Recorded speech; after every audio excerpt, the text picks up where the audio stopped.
and right into the stretch. Looking back and throws up the middle. Rose is on his way around. Picked up by Otis. Here comes the ready or not. Here comes the boys from the south. Here comes the ready or not. How you like me now? I say, here comes the boom, ready or not. Here comes the boys from the south. Boom, here comes the boom, ready or not. How you like me now? You don't live in Cleveland, you live in Cincinnati. You are watching live to the Best Damn Sports Podcast this side of Lebanon, Ohio. Had to look out my window for some inspiration there. My name is Santori Miles. We got Cincy James. We got Greg Lucer. We got Bengal Dad. I got banned on Twitter this morning. How we doing? How we doing? You're all right. The X is for you. Yeah, the day they come out with Twitter X, I'm banned. It's all my fault. Sorry, Elon's Elon. not a fan. We need to put a big X across him right now. Oh, my God. A very important question. They're Are you red like- hot. Because they're red hot, and I had to cool off somehow. That's right. 5 in a row. Longest win streak in baseball. Again. Fuck the Braves. You can't slow us down.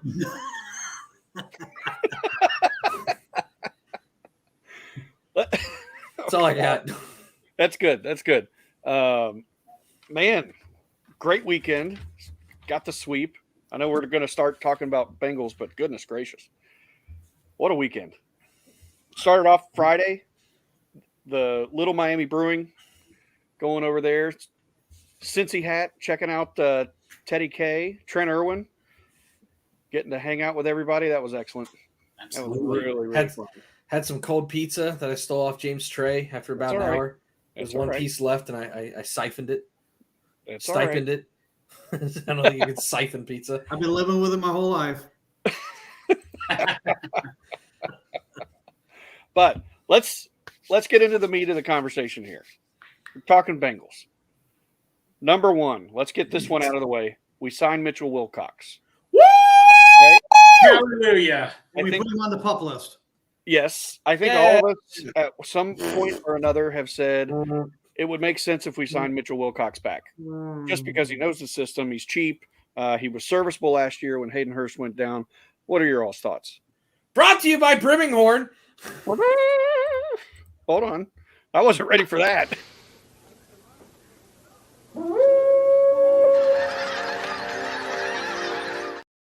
Three-Way City. Brought to you by Adam Rennell. Really trying to throw our producer for a loop here.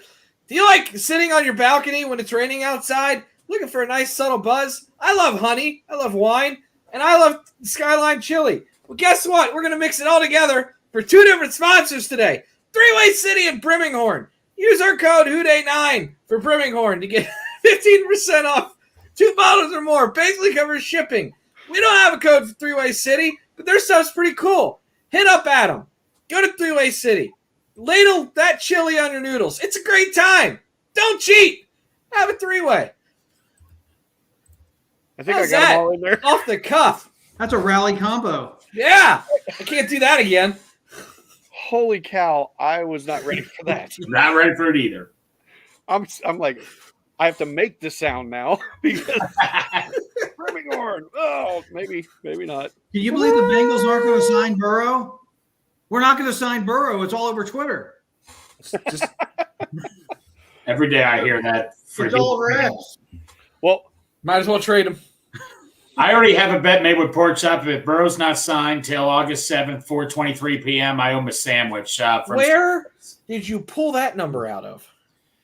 It just happened to be that time 8, and all that. 7, 423. Yep.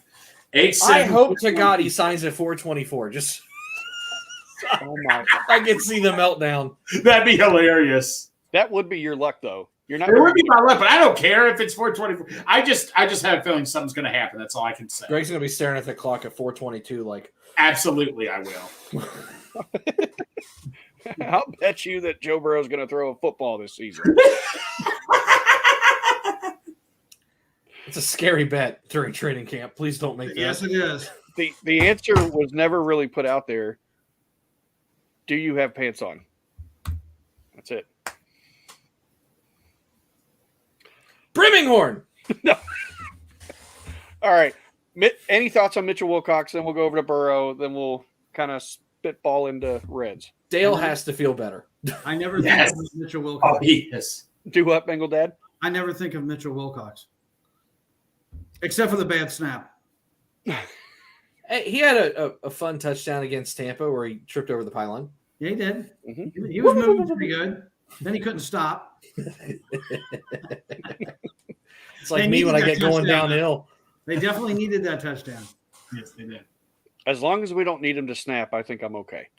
You know what well, the way I look at it is, gives you extra depth. I guess this means we're probably not going to go after another tight end, and I'll be okay with that because I like Wilcox. I mean, when Hurst went down that Tampa Bay game, he really stepped up. He'd be a number 3 on a bunch of other teams, but for us, he'd be a number 2.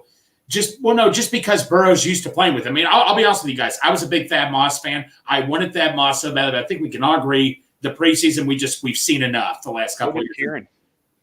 What's that? Oh yeah, Kieran's gonna hate me right now. But Wilcox though, man, proved me. I know he's no top tight end, but he still can play. What's your guys' thoughts? He's a serviceable backup. That's all they need. That's all. Exactly. I'm going to bring one thing up before we get to Burrow. Yeah. Uh-oh. Did anybody else find it just weird that these running backs all got together and had a conversation among themselves about how devalued they are? What a poo-poo fest that was. Nobody loves us. Well, you guys, you picked a position that nobody cares about after a few years. I mean, my son's been talking about that for years. Thank you. Shouldn't be news. I mean, it shouldn't be. He was listening. I've been screaming that into a void since 2013. Right. Stop paying them. I just They thought don't it was really, last. I thought it was odd that what were they trying to accomplish by all getting together and just feeling sorry for each other? I think Yeah. they want a plan of action, but they don't know what to do. At what point has getting the guys together to talk to Mike Brown about needing more money worked? Right. Hold on. I'm still waiting. Yeah, it hasn't. Okay, enough about that. On to Joe Burrow, I guess. Whoops, my watch decided to talk. Did you find Sorry. a contract? Yeah, apparently it is $11 billion. That's fine. There you go. Feels fair. Spreads wasn't more. All right. So Joe Burrow, no, he's not signed yet. When do we think he'll get signed? What do you think it's going to look like? Are you worried because Mike Brown said nothing today? Okay. Questions. Mike Brown said more today about somebody's contract than I have ever heard Mike Brown say about anybody's contract. Everybody gets all geared up for Mock Turtle Soup Day because you get to hear Mike Brown throw out a bunch of fucking maybes and we'll sees. It's the same old song and dance since about 1992. There we go.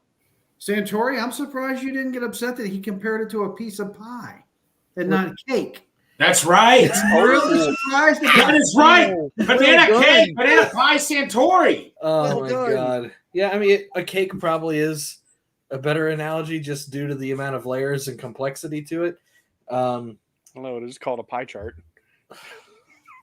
not a cake chart. We Sorry. need to change that. For those of you that don't understand, that is the reason I figured out that I got banned from Twitter. Not because I made fun of Deshaun Watson.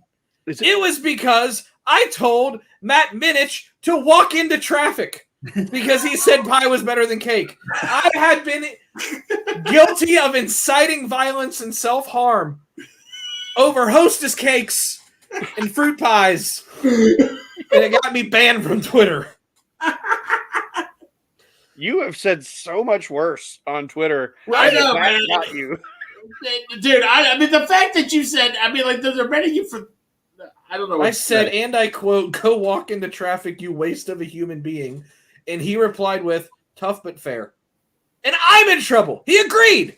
He Here we agreed. are. Yeah, I don't know, man. That saga ended with me baking a banana cream pie cake at 11 o'clock at night, driving it down to Avondale at 11 at night, which not one of my best decisions. No. and going into the UCL psych ward at Avondale at 11 o'clock at night to hand it to somebody. That was He it. said, eat this because I'm mad at your take on pie. To wake up and be banned. Worst cake I've ever made. Sounds like a poo-poo fest. No, Yeah. I'm just kidding. I agree. Whatever. That's tough. But That's tough. long story short, with the Joe Burrow thing, I'm not concerned. It's one of those things that it's going to be aggravating every day that it goes by. Do you really think, after everything that has happened, the total vantage point of how this franchise is viewed nationally, the complete redemption of Mike Brown's character that took literally a Super Bowl appearance and an AFC championship to eradicate 30 years of the planet hating him, do you really think this man, and let's call it what it is, a couple steps away from death is going to fuck up that hard and not sign Joe Burrow? No. It will get done. It is what it is. It's going to be very complex. They're trying to find a way to keep everybody happy. That's why it's taking so long. This is not a traditional, here's 10 years, here's 400, here's your 25% signing bonus, go play ball. If it was that easy, it'd have been done already. There's so many more elements to what's going on right now. I'm impressed that nothing's been leaked. Very impressed. We're dealing with lawyers. Well, my biggest concern with this is probably twofold. I don't want this, and it doesn't seem like anything ever rattles Burrow, but I want Burrow to have a very clear vision for what's going to happen this season and not have to worry about this contract. I don't think he's going to worry much, but it's going to be the first question he's asked every single day. It will be a distraction. So I'm worried about that. It's already a distraction. And this gives the national media more fodder to make fun of the Bengals again, instead of them just getting it done. Those are the two things that concern me. Greg? It will get done. There's no doubt in my mind. I would just rather have it done like tonight by midnight. Yeah. What do you think, Greg? I'm not worried. That was a big savage comment, I think. I'm cool. I'm not worried. Like from the top rope. But no. In all seriousness, I just have this feeling something's going to happen as long as it's before August 7th, 4:23 p.m. Excellent. What happens after that time? I lose a bet to pork chop. I own a sandwich from this place he wants to go get something to eat at. You still ain't giving me Milo Rosas over Josh Wiley. That I owe you. But no. You lost that bet. You lost the ski ball bet to Mason. I've lost a lot of things. But Bengal didn't know. I asked him, how much is the sandwich? He's like, it's $10. I'm like, okay, I'll bet you. Oh, it's not bad. Yeah. $10 sandwich. Where's that at? It's in my side of town. It's a place where Teddy Karras likes to go get somebody. Oh yeah, he was telling about it. Ted Karras said it's like the best sandwich he's had in the country. And I mean, I trust when an NFL player says it's the best sandwich I've had, especially a big one, who's been all over the country for his job. It's probably a darn good sandwich. Right? All right, so that's the best. But guys, I'm just not worried. Period. They know. But I got this one guy who's been a Bengals hater for the longest time says every day, he's like, I've been listening to the radio. They're criticizing the Bengals for not getting this contract done. They should have gotten this done months ago. Or like he one time said, well, how come they didn't sign Burrow after the Super Bowl? Because you can't negotiate with him at that time. That's how ignorant some of these people are. They weren't allowed to start until March, and they didn't begin to do anything until about a month ago because they wanted to get the draft and free agency over with. You've got Burrow for 2 more years. You've got T for 2 more years. People act like these people aren't going to play in September if they don't sign a contract now. You got the whole team, this whole core left, right? With the exception of Boyd, who is in a contract year. Mm-hmm. Mixon, Chase, Higgins, Burrow, the offensive line, all of them, you have for 2 more years. Breathe. Okay. Well, no, when I told him that, he's like, "Oh, I didn't know that was a rule with rookies." Yeah, because that's how ignorant some of these people are. That's how ignorant. That's what I can't stand at times. Well, quick question about Boyd. You brought him up. He is one person that I think might actually take a pay cut to stay. I think he loves Cincinnati. I think he wants to be here. But do you guys think he would? And do you think Charlie Jones is already primed to take that spot? Define pay cut.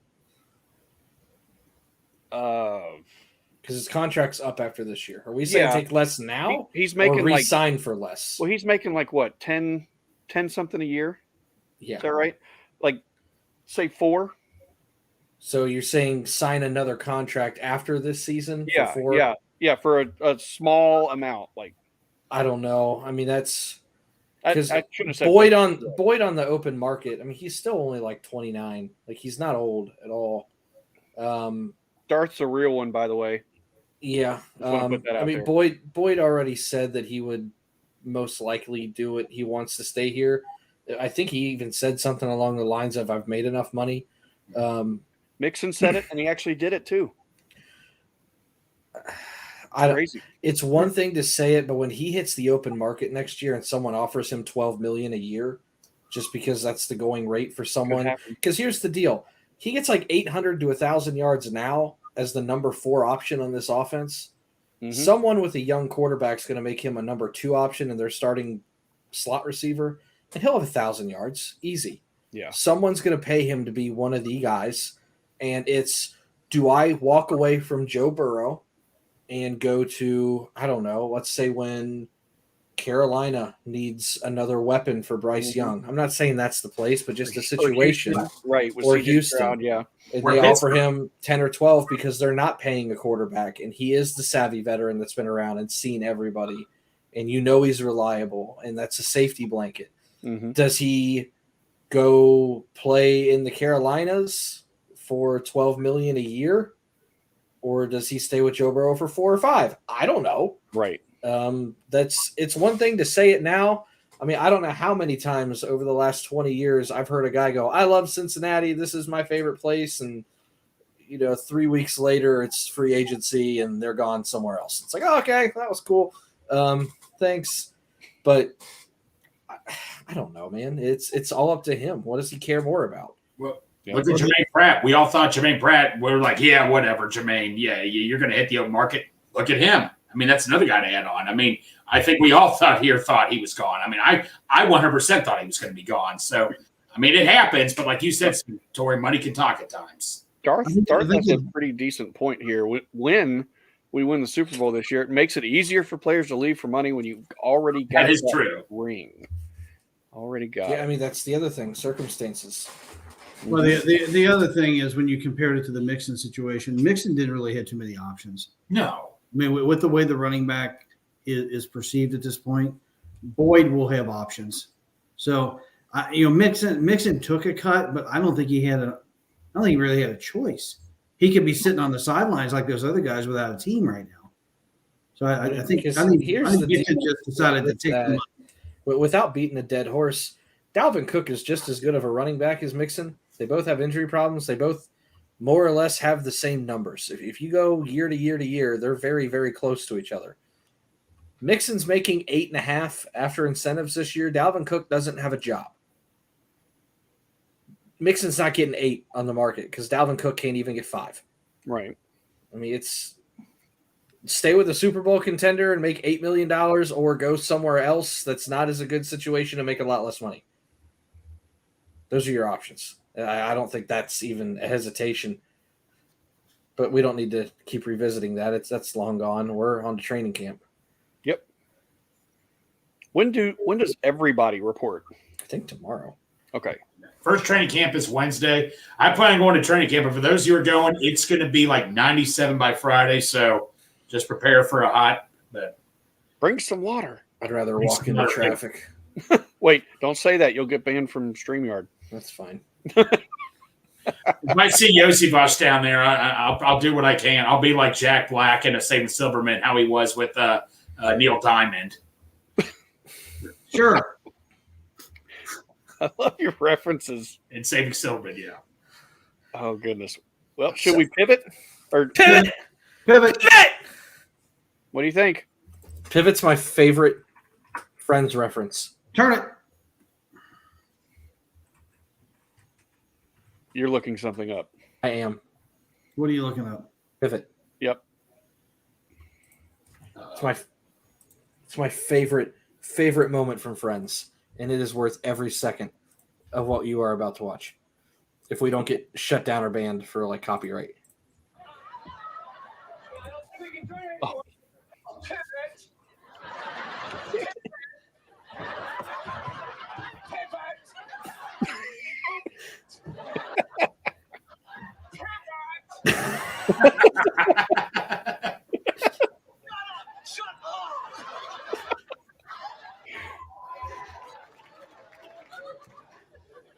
I like how they're laughing about it.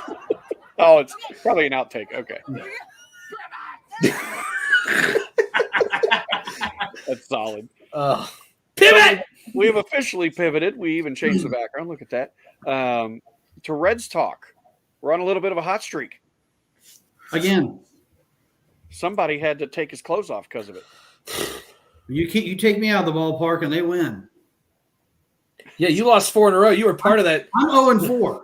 I was part of the 6-game losing Well, streak. what's funny is the Reds have won 7 of their last 14. Doesn't feel like they have. But they also had a 6-game losing streak. Right. They're 7-7 with a 6-game losing streak. Dad, you are 4 of those. You need to stop. Yeah. I'm out. I go to 1 game and they freaking break out the bats. You go to, what was it? At one point you went to 3 straight games and saw like 4 hits total. I saw a 1-hitter and a 2-hitter. And I was told when I bought tickets from the Reds ticket office, the guy said, seeing Ellie in person is so different than watching him on TV. Well, yeah, on TV he gets hits. When I go in person, he walks back to the dugout with a bat in his hand. Hey, we got to see a home run by Ellie, just so you know. So that was really funny. I don't know if you guys could hear Kieran and I talking, but before Ellie walks up, he's taking his swings on the on-deck circle, and I'm sitting next to Kieran, and he goes, "I'm happy to be at my first ball game. I just want to hear a home run in person." He said, "Everybody I talk to says that hearing a home run in person it's like Americans, you guys love it." For those of you that don't know, Kieran was born in Ireland, raised in the UK, identifies more Irish than anything, with a heavy British accent. Sorry, Kieran. But we're sitting there, and it's literally like 1-1 on Ellie, whatever it was, because he hit it on the 3rd pitch. He goes, "I just want to see a home run today." And then there it goes. And I went, "Like that?" And he goes, "What do you mean like that?" And he's just going. You get 2 or 3 seconds to talk. And he goes, "Is that gone? Is that gone?" I went, "Oh, dude, it's like halfway up the deck. Yeah, it's out of here." And he's like, "That was instant recall." And I'm like, "What? I've been watching for 25 years. Yeah, that's what it looks like." I recorded the whole at bat because I told Mason, I said, I got a good feeling about this. And I just recorded the entire thing. Funny story. Oh, go ahead. I looked at Ashley because every time Ashley watches Ellie hit, he strikes out. She's like, every time I watch him, he strikes out. And then I said, "You ready for Ellie?" She's like, "No." And then bang! She's like, "Oh my God!" She got so excited.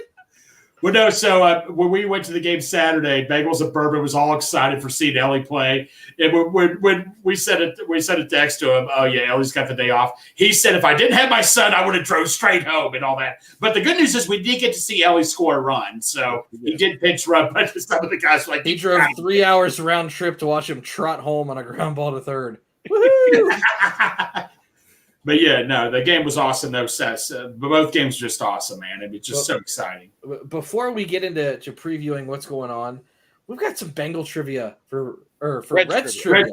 Reds trivia for Bengal Dad. We're gonna put him on the hot seat. I think he's gonna know a good chunk of these. For those watching at home or listening, if I ever decide to put these up on like Anchor or anything again, I'm about 70 episodes behind. It is what it is. Yeah, like half of the first season is on there. Like there's like 4 episodes on Spotify, and we're on like episode 83. So I've got some work to do. Dad has not been told these questions ahead of time. Nope. I heard them before I jumped on here. I'm not. You're not. I think you're going to do better than you think. There's some good ones. We got credit Greg for doing some deep dives here. He got some pretty good questions. Thanks, Greg. I do have one that I was asked at work today, and I got it right at work, and I felt damn good about this. And the only reason I got this right is because you buy too many paintings, Dad. So we'll start off with my trivia question. I'll let Greg take over.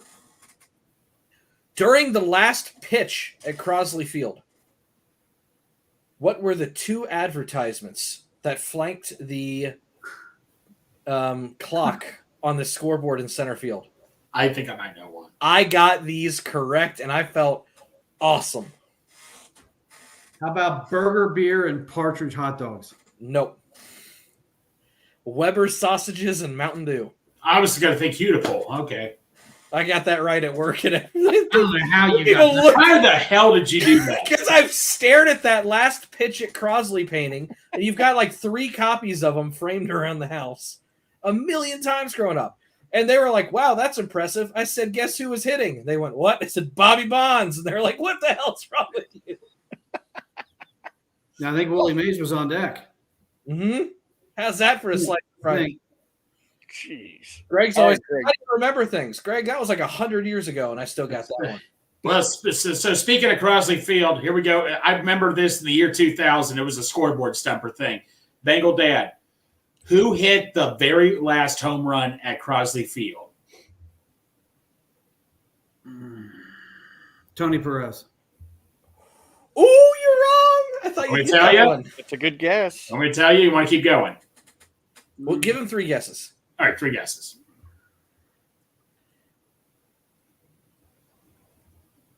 Willie Mays. No, it's Yeah. a red. It's a red. You get 3 reds guesses. Oh, it's a red. Oh, gosh. I don't want to take all night doing this. You were only like 6. Come on. rack Tommy the brain. Helms. What? Tommy No, Helms. no. You're making me look bad. Come on now. I'm telling you, I don't know this stuff anymore. We heard that you're a big Lee May. yeah. What? Lee May. Yes, it is. Yeah, I remembered it now. Yes. Yeah. I was going to say, we said Willie Mays. I'm like, oh, he got it. No, he didn't get it right. You got half of it right. Yeah. I'll do the one that I found real quick. Hello. Oh, sorry. Sorry, Ashley. All right. So the question that I've got is, who did Tom Browning in 1985 lose the Rookie of the Year award to after winning 20 games? Tom Browning won 20 games. In what year? 1985. 85.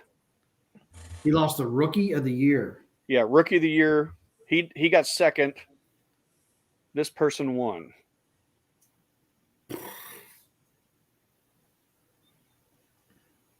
I think I'm too early on this one.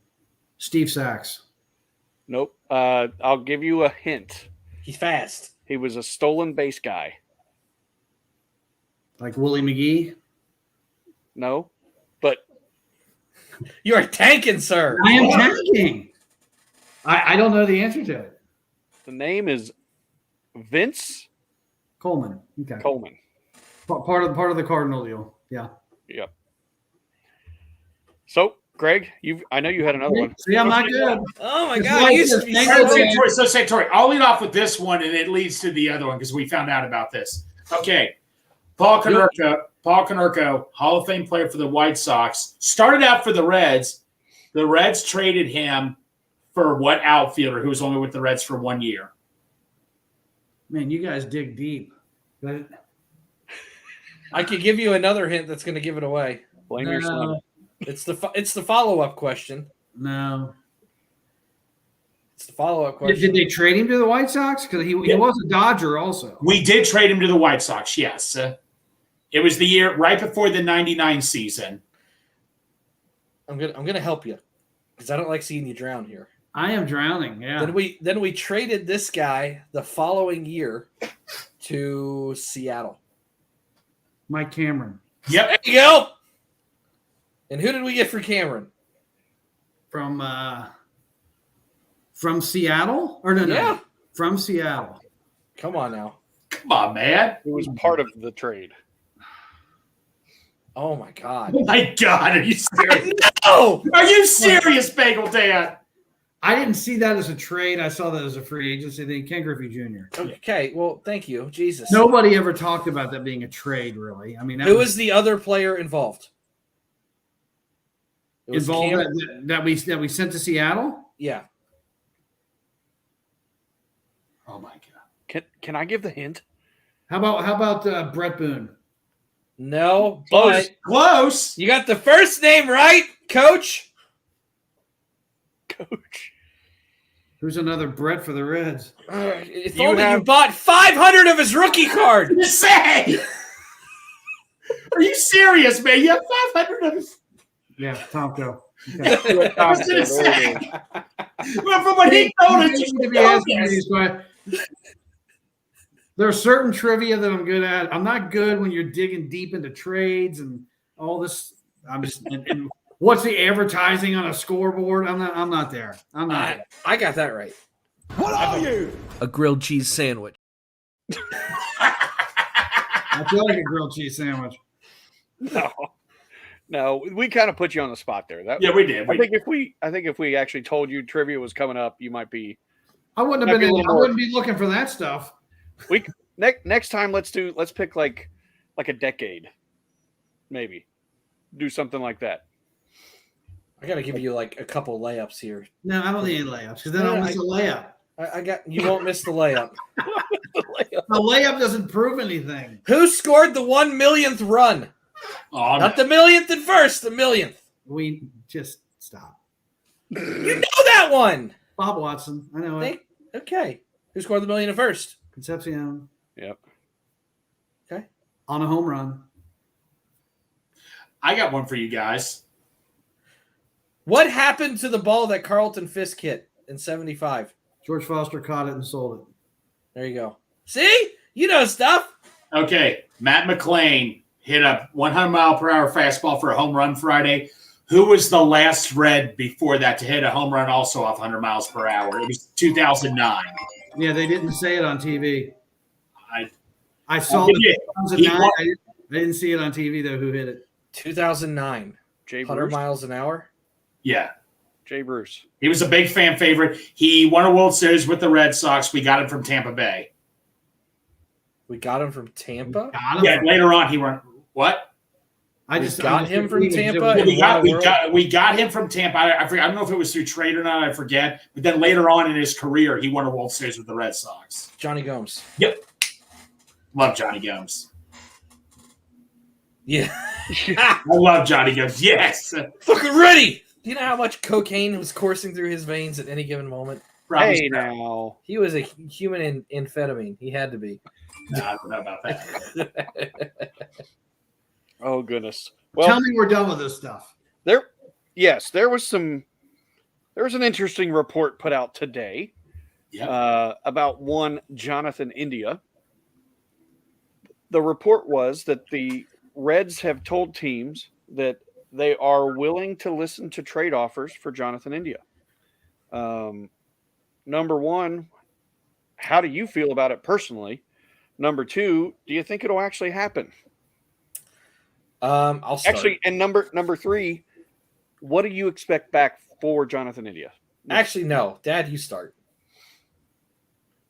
I'm for it happening if they can get a pitcher that's going to help us this year and hopefully beyond this year. It's not going to be anybody special. It's going to be it'll be like a seventh inning guy. That's what I'm saying. Somebody like Jabot. It'll be that Drumstick. yeah, drumstick. It'll be somebody about that level is what I think he's going to command. I think the other part of the reason the Bengals or the Reds are dangling him out there is they got to pay him next year. So I think that they don't want to pay whatever he's going to probably command, 6, 7, 8 million is probably what it's going to be. I don't think they have to pay him next year. He's in his fourth year. I think that's where you start with arbitration. Yeah. He's arbitration year one. Him and Stevenson. If we had a backup catcher that was better, somebody coming up in the minors, they'd be dangling Stevenson and they'd get more. That's what I think they'd be doing right now because those two guys would be in year one arbitration, I believe. Because he's year 3 right now.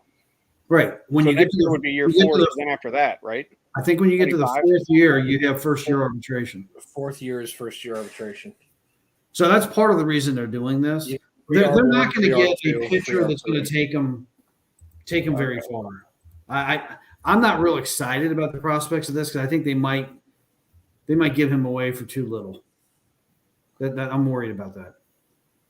Yeah, I think if we get a middle relief guy, I think I don't want to do the trade. That's what I think is going to happen. 7th inning guy. Well, I mean, we'll think about it this way. He's not worth a starting pitcher that everybody wants. Okay? You might get somebody like a Dan Straley that comes in for a year or like an Alfredo Simon. You're like, oh, wow, that worked out a little better than I thought, and then he's gone in a year or two. I don't want to do a rent a pitcher for a year or two. I want somebody, that's going to really help me out. So a good starting pitcher is off the table. You're not going to get a dominant closer, and I don't need that. You're not going to get a dominant 8th inning guy, and I don't need that. Okay? So we've discussed that a 7th inning guy might look right, or some prospects might look right. That doesn't help me. A lefty. Yeah. A lefty would be enticing. Do I need a starting second baseman? No, that's what he is. Do I need a starting any position player right now? No. I'm kind of loaded. So I'm not going to be doing anything for an offensive upgrade. You're not going to get starting pitching. And the bullpen, it would be to help a little bit. And we've said that you guys aren't necessarily interested in that. Here's the thing with Jonathan India. He is, and I wrote all these down today, so bear with me while I pull it back up, because I think this would surprise a lot of people. As a second baseman, and this does not include days that he's been a DH. This is just how how it broke down as a split. As a second baseman, and this is out of Major League Baseball, this isn't the National League, there were, I think, 43 qualifiers. So keep in mind, every number I'm about to tell you is out of 43. 9th in singles, 7th in doubles. He doesn't have a triple, so there's like 30 guys tied for 0. So I'm not going to hold that against him. Right. 17th in batting average, 9th in on-base percentage, 16th in slugging percentage, 3rd in walks. He's arguably a top 10 offensive player at his position in all of baseball. He's a good locker room guy. They love him. He's a great chemistry guy. It might mess up the chemistry, just as I was saying, J-Lac. Is he a great defender? No. That's why he's at second base. But guess what? I've also got DH now. I would prefer that for power, but it is what it is. I can work around that. Is he a great base runner? No. But you know what? Not everybody is. Joey Votto isn't either. Right. His offensive output is fine. The glue, the chemistry, he's a team captain. You're going to trade away a top 10 player at his position who's a team captain in the middle of a pennant race for a fucking backup arm in the bullpen? Yeah, that's going to go over well in the clubhouse. That's going to go over well with the fan base that you had to win back after you traded away all their other fan favorites. I don't see any way in hell that they trade him. And I know he's out tonight, but guess what? He's got a 166 career average against this pitcher tonight. Can I say one more thing? Yeah. I think if they could pull in a number 3 starter, I'm just throwing a name out there because we understand who this is. If we could bring in like a Sonny Gray with the combination of trading him and packaging him with like Senzel, I think if you could do something like that, I would do that. If you packaged him with somebody else that I don't necessarily see as part of the future, Senzel, Barrero, one of the million other shortstops you have down there. Barrero's hitting 400 again down there in the minor leagues. Yep. Somebody might just get excited about that. Yeah. But I would package him, and then you can bring up Marte. Then you've got your infield set. You got Marte, Cruz, McLein. You'd probably slide McLean over to second at that McLein point. would go to second, Yeah. and then you got Encarnacion stranded first. I just – it doesn't make sense to do it now. Wait till the offseason. I would do it. I would do it now for the right pitcher because there's no guarantee Hunter Green's going to be healthy. No. He might come back and pull a TJ Antone, and you can't have Weaver for like 12 more starts. You'll lose the pennant because of that, man. All we do is win. No, He wins every time. Man. I'm kidding. This is like having Neil Rackers as your field goal kicker. I mean, it's a disaster every single time. And yeah, he may still win games because he hooks it to the left, but somehow we score another lucky touchdown. But you can't count on this guy. Yeah. When he has 1 or 2 innings that he doesn't give up a run, you feel like, oh my God, I can't believe we just dodged 2 innings. Because you just feel like he's just going to hemorrhage runs. And he did that 4 in a row yesterday. Boy, and then he got to the 5th inning. Also, James, you said something earlier, and I don't know if you knew you said it or not, but you said something along the lines of when you were introducing the topic of India as something along the lines of, would you allow him to be traded? Or like, basically, is he touchable kind of thing? I'd have to replay it to see exactly what you said, but it made it pop in my mind of, is there any untouchable player on this entire organization right now that under any circumstance I would not trade? And there is one guy I would not trade in this entire organization. And he probably has the fewest at-bats of anybody on this roster. Oh, actually, well, CES maybe. Yeah, there's more than one. I wouldn't trade McLean or CES. I wouldn't trade Ellie. As much as I'm down on him. No. Because when he does, I'll trade any of them for the right pitching. Look out. Right. I will trade any of them for the right pitching. No, I wouldn't do that. I would. Pitching's too important. That's a debate for another day. Yeah, it is. Well, basically, I think what I was saying was just, would you trade him? What would you expect for him? Yeah. What would you expect for him? And it was would you trade him? I'd trade anybody for the right thing. Right. That was it. Greg, I need your input right now. Give it. about India. Okay. I mean, Santori, you brought up a good point, man. Like in the Lack was also saying in the comments, man. Yeah, he's your team captain. He's your team leader. Heck, he started the whole Viking thing for Pete's sakes and all that. So I'm just kidding. But, like I say, he's a team leader. But the bottom line is, I'm just so tired of seeing him hitting into double plays. I mean, he's just been – now, he did go on a thing where he was hitting the ball well. I understand that. But a lot of the times when I really look at it, I know Ellie's been struggling at times with strikeouts. Now, everybody struggles. That's just part of the game. But India, man, golly, man, double play after double play at times. Every time there's a runner on first or runners on first and second, I just get nervous as hell every time he comes to a bat. So that's just my opinion. But like you said, Santori, you're not going to get a number one pitcher for him. You're just not. You'd have to make a big package or something to do it. And look, by the way, Senzel, it had to happen yesterday for him to hit a homer with Santori. It just had to happen. But, Inman sits out again, like you said, Bengal Dad. I don't even know if I would do that for Sonny Gray. I'd still be a little nervous about doing that. Well, I would do it because you're going to have to free up more space for Marte. Yeah, no, that's true. But overall, Santori, I was ready to push the button immediately, but now it's like I'm a little hesitant right now. What could you get for Marte? That's the question. I'm fine trading Marte, honestly. I haven't seen him yet. That's still a maybe. It's still a baby, but I've already seen the best of India. Yes, we have. You've seen him best. You've seen Rookie of the Year. He's a subpar defensive second baseman. He's not that good. Well, remember years ago we almost traded him. Who was that catcher that ended up going to the Phillies? Realmuto. I remember we were so close to trading him, Realmuto, and it didn't happen. Would have been nice, but I just think there's a lot more upside with Marte. Mm-hmm.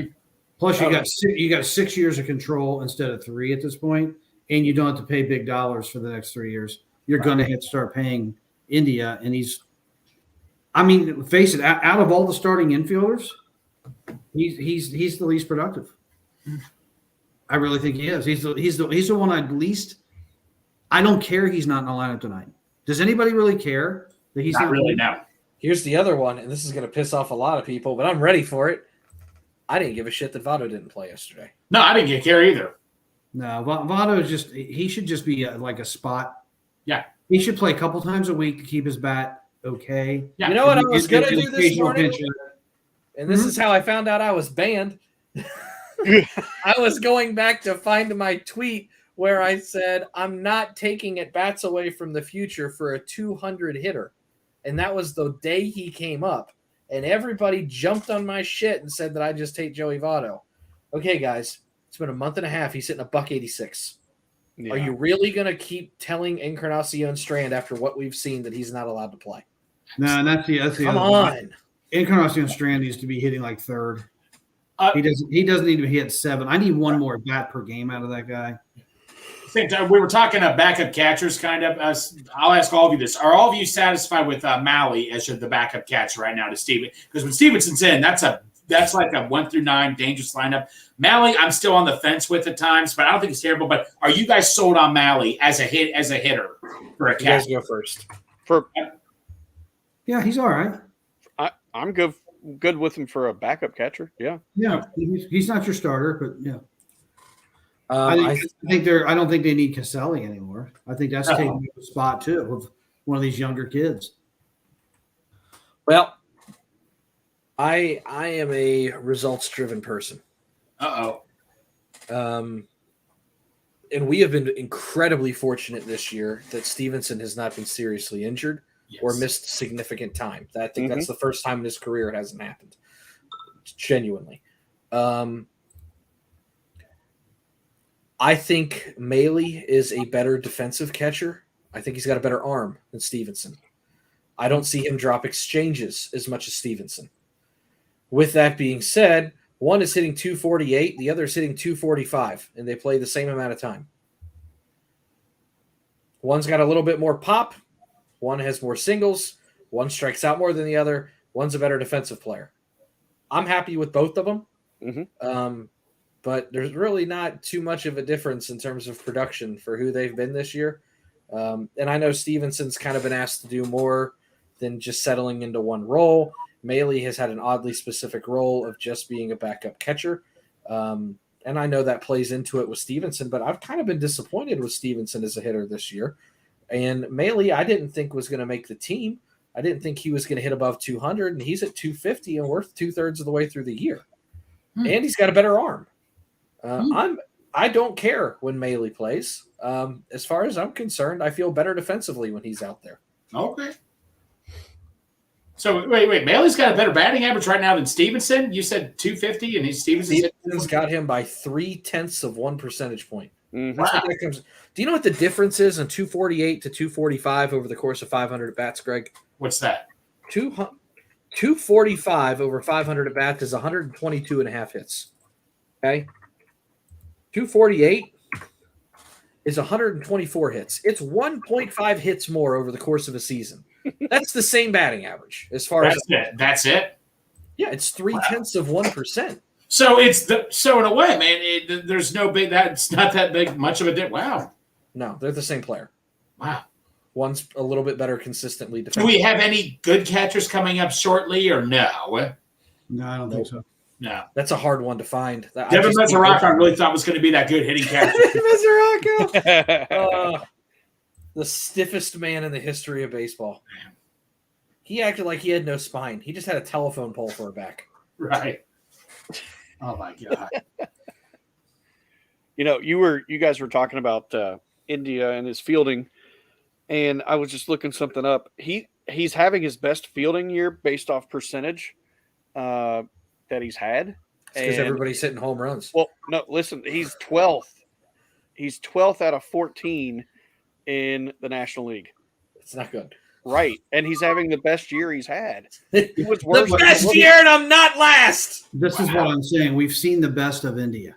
No, you're right. That's the best you're going to get. If you can get something for him, and I'd still like to package him with Senzel because Senzel's been playing a little better lately. I've been wanting to trade Senzel for 4 years. Yeah, you didn't like him from day one. If you could ever get him to where anybody in Major League Baseball thinks that he's something that can help their team, it's time to capitalize on that. Let me ask you guys this. My one coworker said he heard this. Would you trade someone like Will Benson? Because I sure as hell wouldn't right now. No. Absolutely not. He is the best number 9 hitter in baseball. Yes. That would be a no for me right there. Sorry, that's going to change too. He can't be hitting 9th. They can't keep doing that. Are you? Oh, we know the stat weighted runs created. We've talked about that a couple times. Basically, 100 is average. If you are 101, you are 1% above average. Benson is the highest on the team at 141 right now. So per at bat, he creates more runs than anybody else on this team. 41% more than average. That's really good. And he's 26 out on a rookie contract. This is his first full season. Right. People forget that. He's a rookie. And he gets the fewest at-bats on the team. And guess what? He's a fucking fireball of passion. He gets most excited of everybody. He ain't going nowhere. Is he a defensive liability at times? Yeah. Sometimes he looks a little dizzy out there. Just got off the teacups in Disneyland trying to field a fly ball. That's all right. Left field's not for the best of us. But guess what? When he hits him hard, and he always hustles. Yes. He always has a spot in my lineup. He just has a case of the Brandon Phillips where he can't get started. Yeah, he's Scooby-Doo's. He Scooby-Doo's out of the box. It takes him forever. He takes like 4 steps. That's why he can't steal bases. He can't get the jump. Yeah. It's like he's running on ice for the first 3 seconds. Yeah. His arms are going. Everything's going. He's not going anywhere. I haven't heard you call Brandon Phillips' case of the Scooby-Doo's in like 10 years. Oh, Brandon. Oh, God. I love Brandon Phillips, but boy, he couldn't get out of the blocks. Yeah. With that being said, I think we've covered just about everything beyond the Reds playing tonight. I have a good feeling about tonight. I rarely do this, but I went up and down the lineup to see how have we done against this guy lifetime. That's how I know Jonathan India is a 167 hitter. But, if you hit preview on the MLB app and you can go down the averages of everybody on your team, the active roster tonight has a career combined batting average of 333 against this pitcher. They are 14 for 42 lifetime. That's pretty good. Doesn't mean it's going to happen tonight. He does have an ERA that's almost 5. Ashcraft is pitching a little better. We get a case of the goo when we play Milwaukee for whatever reason. But at some point, that shit's got to end. If the Bengals can get over playing the Steelers, the Reds can figure out Milwaukee. The weakest hitter in our lineup is Joey Votto. And he's got a 4.29 average against this pitcher. How's that? Freaking Rain Man over here with my stats. And half of his I want one more thing. Oh, sorry. Is Ellie leading off again today? Yes. Now, what's your guys all take on that? I said it should happen at one point. Or are you guys okay with Ellie leading off? No. He can't get on base. That's kind of the issue. I wouldn't hit him 2 either, because number 2, if you got a 2-hitter, he hits behind the runner at first. If you Matt McLean's your best guy going the other way with the ball. If you want my opinion, he should hit in this lineup where I have everything at my disposal. And I think I've got enough players to where I can kind of change the lineup as I need to every night for lefty-righty splits. They've got a very, very diverse group of hitters. It's not like we're righty-loaded or lefty-loaded. There's a lot I can work with here. Yeah. Ellie would be hitting 4th, and Encarnacion Strand would be hitting 5th. You definitely have to hit Ellie directly in front of Strand. Because they are not going to throw Ellie a bunch of curveballs to put him on base just to walk him for Strand. He's going to get a ton of fastballs in front of him. And guess what? If there's someone on base, Strand isn't, he's not going to miss it. 1. 2, if there's anybody hitting behind Strand, he's going to get fastballs. This lineup is loaded enough to where if you've got someone that needs protection in the lineup, you put him directly behind him. I mean, if you put, let's just say Ellie's 4th, right? And then Strand is 5th. And then you've got Fraley hitting 6th. Benson 6th. You've got all kinds of flexibility.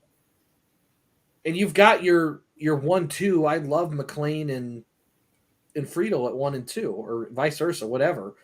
Or putting McLean at 3 has been fine. You could put India at 2, whatever you need to do. I just don't think Ellie should be hitting that high, and I think he needs to have a little bit more protection behind him. And I think it needs to be protection that scares the shit out of people, because no one's really scared of Friedel hitting 2nd. He's a 300 hitter, but he doesn't scare you. I know I can bounce a bunch of breaking balls in the dirt to Ellie, and he's going to strike out. If he walks, great. He might steal, but Friedel's not going to drive him in. It is what it is. I would move him back a little bit. I would rather have table setters, because, my God, if you got 2 of those first 3 on base and now you got runners at the corners for Ellie and Strand's hitting behind him, you're not bouncing shit in the dirt with a runner at 3rd either. You're just going to make everything a little bit more cohesive with him hitting in the middle of the lineup. That's just my opinion. That's the way baseball's kind of worked for the last 170 years or so. There's a lot of data to support that. It's not just me pulling it out of my ass, but that's what I would do. I think I want to get him more at bats. I want him higher in the lineup. I want him at 2. I want more at bats for I can him. deal with 2 if Encarnacion's 3. Yes, and that's what I was going to say. I would put Encarnacion Strand at 3. The other thing is Ellie's not going to ground into too many double plays. Right. He doesn't hit hard ground balls. He hits a lot of high choppers. Mm-hmm. Yeah, so you put Friedel at 1, Ellie at 2, you put Encarnacion Strand at 3. The issue is now I've taken the bat out of McLean's hand one more time per game. I'm fine with you at 4. I'm not against it. Like that's the beauty of this, though. There's a lot of flexibility here, but I need to have. I think whatever we need to do, I think we all agree that Ellie does not need to be in the back end of the lineup. Correct. I think most of us agree he doesn't need to be hitting leadoff, and I think we all agree he needs to have Strand directly behind him. Yes, I think we all agree Strand doesn't need to be hitting 7th. I think the most important thing about Ellie is Ellie needs to let the ball travel on him. So who should he's got to learn? He's got to learn to hit the ball the other way and get the fat part of the bat on the ball. That Votto did and let the ball get deep. Because when he hits the ball the other way, I wonder what his bat. I bet you his batting average is over 400 when he hits the ball the other way. I know you can look those splits up. I bet you when he hits the ball the other way, he's hit over 400. So who would you guys want leading off then? I'm okay with Friedel. Mm-hmm. Yeah, I'm okay with that too. No, it should be Friedel. Friedel gets on base. He's the best bunter on the team. He's fast. He does steal base as well. He's a leadoff hitter. And if you're not going to hit him leadoff because you got a lefty-righty split, then you hit him 9th so you can have a second leadoff hitter because that's what the number 9 hitter is. I like the idea of putting Votto at like 8. Yeah, if he plays, get him down there. Yeah. Then I don't want him plugging up the bases, and if he does, because like you said, if he does run into one, I mean that's all he's doing right now. Half of his hits are home runs right now. Yeah, this is the time. This is where Joey Votto needs to be the old Joey Votto. Try to walk, get on base, hit the ball the other way. Don't try to drive the ball out of the park because that's what this entire team is about. He needs to go back to that. We don't need a guy that's swinging from his heels. That doesn't fit the DNA of this team. And you can tell he is because if he gets a low changeup and swings over it, he almost falls on his face. He genuflects. Yeah. Yep, I agree. All right, boys, I am out of here. We all agreed on baseball. That doesn't happen. How about that? And what's cool, like we were talking about, so many different options with this lineup. You could almost do anything, and I'd probably be like, okay, cool. So I gave David Bell a compliment the other night, I think for the first time in my life. What is wrong with you? Because I said I think he's done well with the lineup, but then I was sitting there looking at lineup options today. I was like, I don't really think you can fuck this up. I was like, maybe I spoke too soon. I mean, unless you batted Votto lead off, maybe. If it gets some fastballs, if he starts walking again, I don't care. Well, exactly. You'd hit him lead off. He'd hit 2 home runs. Everybody would be like, "Oh my god!" I'd be like, "No, that's not what we're here for." Right. Oh goodness. Well, I thoroughly enjoyed this tonight. This was awesome. It's easy when things are going well, and we're gonna do more trivia. I think we don't need any more trivia. Well, what type of trivia are you good at, Bengal Dan? Like, what type of trivia are you normally good at? I don't think I'm good at trivia anymore. I think like I'm done. dates or okay. My brain is fried. I'm done. Well, let's say we do like a decade, like 80s, something like that. 80s Reds or 70s Reds. Okay, 70s Reds. We'll do that, and we'll come up with some stuff. Who led the team in stolen bases? Well, hold on. Never mind. That's a bad one. I was going to say 75. It's probably Morgan. Who led the team in doubles in 1975? Morgan. Morgan or Rose. See? Quick-ass answer. I don't even need to look it up. I just bet you're right. It's one of the two. Would it be Perez? No. My first one was. I do know the answer to this because Crypt has a question for the kicker bully, and then we'll jump off here. Oh, God. Who is your favorite kicker? I know the answer. It's Breach. Jim Breach. Never missed a kick in overtime. 9 for 9 in overtime. That's close. He also has one of the lowest field goal percentages outside 45 yards in Bengal history. But beyond that, he was clutch when he needed to be. Well, when Boomer was here, we always got the ball in the end zone or drove it down and whatever. We weren't relying on 60-yard field goals back then. I do want to watch Dad roll his eyes one more time before I get off here and drive over to your house. We were talking at work today, and someone said, "Remember that Packer game where everybody just kept missing kicks?" And I just remember calling you because you left the game, and I'm on the phone going, "And he missed another one." And you're like, "Damn it!" You're like screaming in the parking lot, leaving. And then Evan lines up for that last one. I was like, "Yeah, it hit the flag." What? It hit the flag at the top of the goalpost. So what does that mean? What does that mean? It hit the I've flag? never seen that happen. Oh my God. Well, Can you get a video recording of Bagel Dad TikTok? We need to see this, man. Okay, so Dad, you weren't there. But You're missing the top of the first now. I know. 8-10. I know he'll never make it here in 10 minutes. Oh, that's true. You weren't there yesterday, Dad, but I called you, and you were trying to settle me down. James, for the folks at home, how excited was I when Levi Stroud started trotting out of the bullpen? I remember this. You were about as excited as a man getting kicked in the nuts. Santori, you were like, "No, we don't need this." You gave me that look because I dropped a few F-bombs. You're like, "My son's here." And I was like, "Yeah, this is fucking bullshit." Nah, David Bell constantly plays with the lead. I remember Santori, you thought the game was over, literally. And it could have been if he still was in the game. Idiot bases loaded, and I'm staring at the sky like, "God, kill me, please." Like, I honestly believe if the Reds were in Game 7 of the World Series and they were up by 6 runs in the 9th inning, he would not bring Diaz in the game because he couldn't get a save. I just want to win the World Series. I don't want to screw around and give the other I team. will say I was losing it. I was wrong on 2 things. I thought we had an off day today.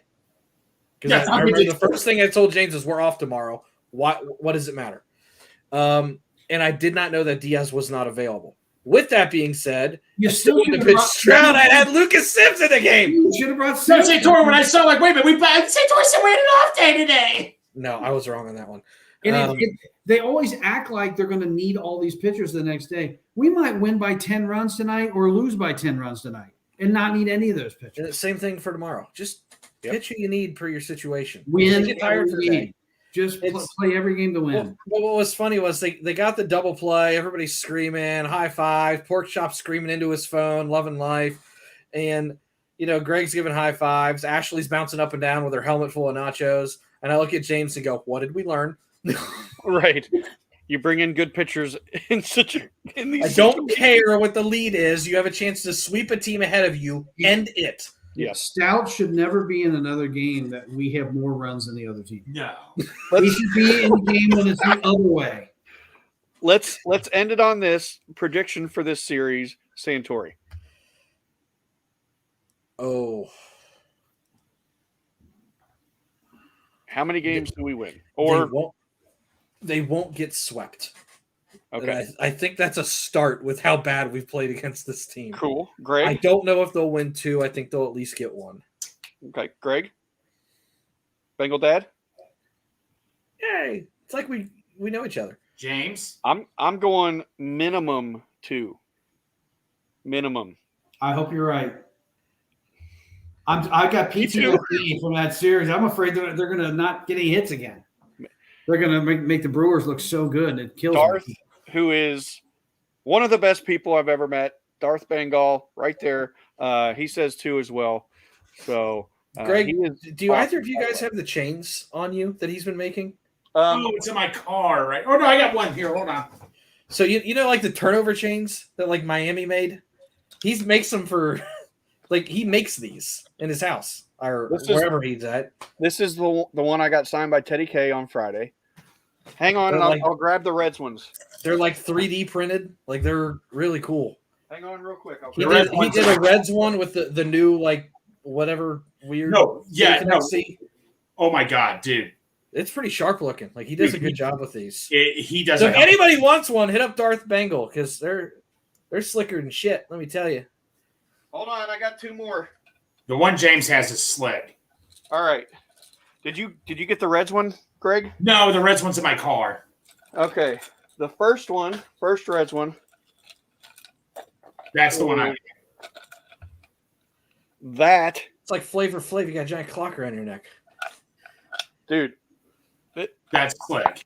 You're knocking people out with this if you hit them. Like they're sturdy. I'll take 10. This is my favorite one This because is the coolest. I love this logo, and it's not the primary, and it never will be. That's pretty cool.